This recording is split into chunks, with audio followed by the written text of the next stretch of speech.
creuser sur ce qui fait que,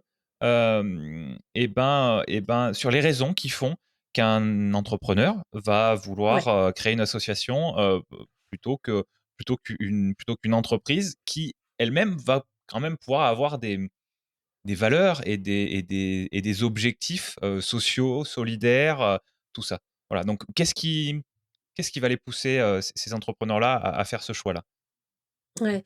C'est une super question parce que tout part de là, en fait, c'est d'un choix. Tu as bien raison.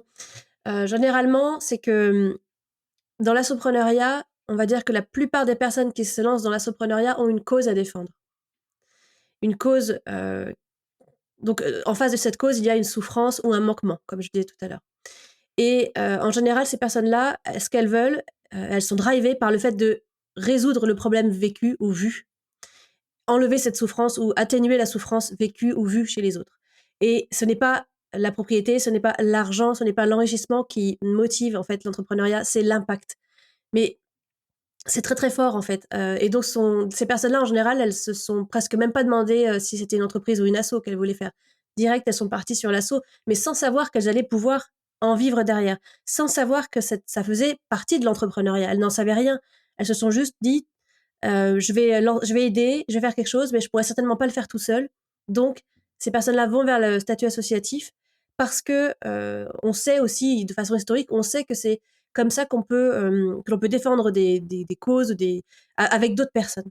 Donc je crois que dès le départ, il y avait cet esprit il y a l'impact, la cause, le fait d'avoir identifié des gens que l'on veut aider, des groupes, des gens ou de la planète ou les animaux, hein, pour moi, je parle d'un interlocuteur, peu importe que ce soit un animal, un arbre ou un humain, ou la planète elle-même. Donc voilà, on a envie d'aider quelqu'un, quelque chose, et on a envie de ne pas le faire seul parce qu'on sait que seul, on n'a pas, peut-être pas assez de pouvoir, ou en tout cas, on veut le faire avec d'autres gens. On est OK pour le collectif. Et on sait qu'on n'a pas envie de gagner de l'argent avec ça. En fait, ça nous a même pas traversé l'esprit, ou alors on ne le fait pas pour l'argent. Et donc, Mmh. l'entreprise est presque évacuée de fait et on se lance vers l'association.